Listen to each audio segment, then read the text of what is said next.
there's an ethos change. I mean, there's a reason people don't want to serve, because they don't trust that their senior leaders are going to have their best interest in mind in combat. That's Pete Hegseth. The President-elect Trump has actually nominated him as a defense secretary. Hegseth is a Fox News anchor and war veteran as well. He says he is against DEI policies and has advocated for a stronger military, although his critics say he lacks national security experience. Here in Military City, USA, Trump's selection of Hegseth has caught the attention of area veterans. News 4's Destiny Fuller spoke with military experts and shares their thoughts on the appointment.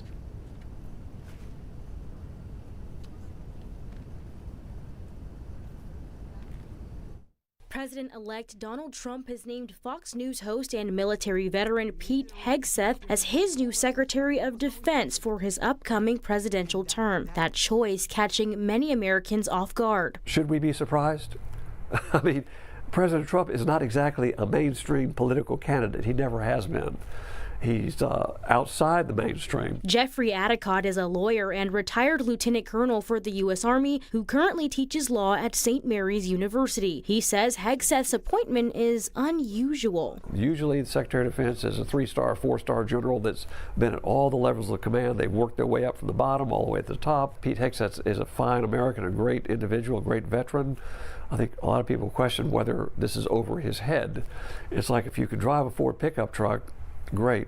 Here's the keys to an 18-wheeler. Despite this, Adicott says this choice could be a much-needed refresher to the armed forces. And I think primarily that reason is his emphasis on getting the military back to doing what it traditionally has done. We don't want to emphasize diversity. We want to emphasize green. As we used to say when I was in the military, we all bleed green. Retired Army General Freddie Valenzuela says he knows Hegseth personally, and while he may be young, his qualities are what will make him successful. Yes, he's not a former general. He's not a former congressman or congresswoman. But you know what? This guy's not a dummy. And this guy follows orders.